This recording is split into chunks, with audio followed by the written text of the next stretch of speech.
It's strange how stepping into a cave can feel like stepping out of the world. Just a few minutes ago, everything was wide open. Rivers stretching endlessly, limestone mountains rising into the sky, sunlight bouncing off the water. And then I stepped inside. The light faded, the air changed, the temperature dropped slightly, and the sound shifted. Oh my god. Inside Fairy Cave, nothing feels rushed. Even our footsteps echo slower. It's almost like the world narrows, not just physically, but mentally.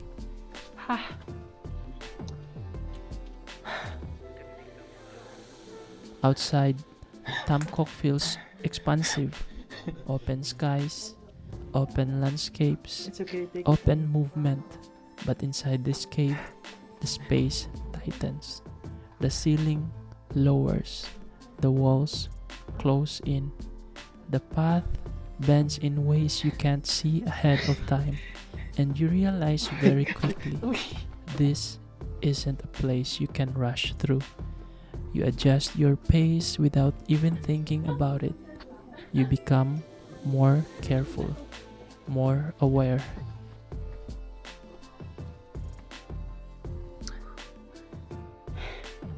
You notice things you normally wouldn't. The texture of the rock under your fingertips, the uneven ground beneath your shoes, the quiet drip of water echoing somewhere in the dark. It forces you into presence, and maybe that's what struck me the most. We don't usually choose slowness.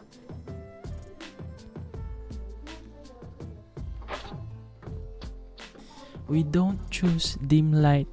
We don't choose uncertainty. But the cave gives you no choice.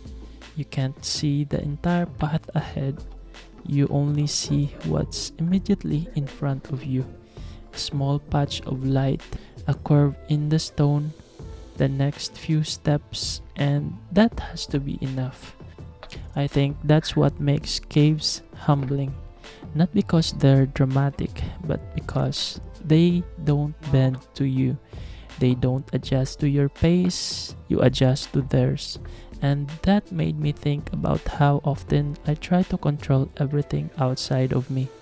I want clarity before I move. I want certainty before I commit. I want the entire path mapped out before I take the first step. But the cave doesn't offer that. It offers fragments, small, visible sections, moments of light followed by deeper shadows, and yet you keep waiting. Not because you can see everything clearly, but because you trust the path continues. The deeper I walked inside Fairy Cave, the darker it became. Not pitch black, but dim enough that your eyes need time to adjust. And that waiting, that adjustment, felt symbolic because growth doesn't usually happen in bright, open spaces. It happens in quieter, narrower moments. Moments where you're unsure, moments where you can't see the entire picture, moments where you question if you're even going the right direction, but you keep moving anyway. Inside the cave, time feels different. There are no clocks, no notifications, no sense of urgency. Just rock formations shaped over thousands of years. Water slowly carving its way through stone, patience shaping everything. Nothing here was built overnight. Nothing here was rushed, and that's comforting because we live in a world that expects fast results, fast progress, fast clarity, fast success. But nature doesn't operate that way. Fairy Cave wasn't formed in a dramatic instant, it was shaped slowly, quietly, drop by drop. And maybe that's a better model for growth, not explosive change, but steady shaping, invisible progress, tiny shifts that accumulate over time.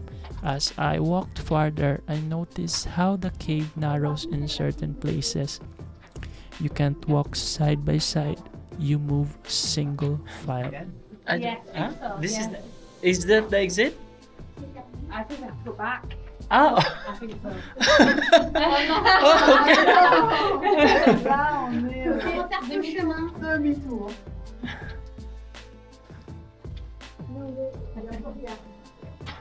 maybe that's the exit. It has to be the exit. I can't go through this again. This is it down and it's locked. So everyone just like, oh, Open! And it feels intimate, like the space This is the demands focus. It doesn't allow distraction. So we have to go back, like exactly the same path. And Okay. maybe that's another lesson. Sometimes the path forward gets narrower, not to block you, but to remove what's unnecessary, to simplify, to focus your attention. The cave doesn't compete for your attention. It doesn't shout. It doesn't try to impress you. It simply exists, and in that existence, it commands respect, not because it's loud, but because it's steady. There's something about being inside something so ancient that makes your own worries feel smaller. These rock walls have existed for thousands of years. They've seen seasons change, water levels rise and fall, people come and go, and they remain. Standing inside that kind of permanence shifts perspective. Standing inside that kind of permanence shifts perspective. The kind that feel urgent outside, deadlines, comparisons, pressure, they soften here. Not because they disappear, but because they're no longer the center of your awareness. The cave doesn't remove your problems, it just resizes Maybe them, this way? and sometimes that's enough.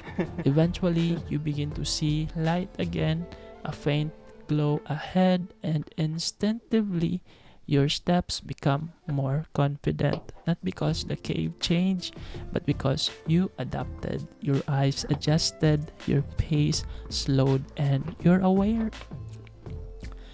awareness sharpened. When I stepped back toward the opening, the outside light felt different, brighter, but not overwhelming.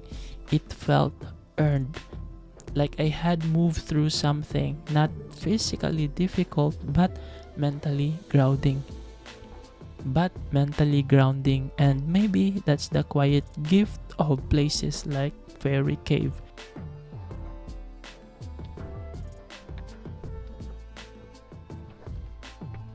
Not dramatic transformation, not life-changing revelation, just subtle recalibration. A reminder that you don't need full visibility to keep moving. A reminder that slowness isn't weakness. A reminder that growth often happens in dim light. The cave stays here, unchanged, patient, but what I carry of it, that's my responsibility. And maybe Exit. that's enough for today. Okay. Still believing, still becoming. Thank you for watching. And if you like contents like this, Made it out. I would really appreciate it if you follow my channel because I'm still starting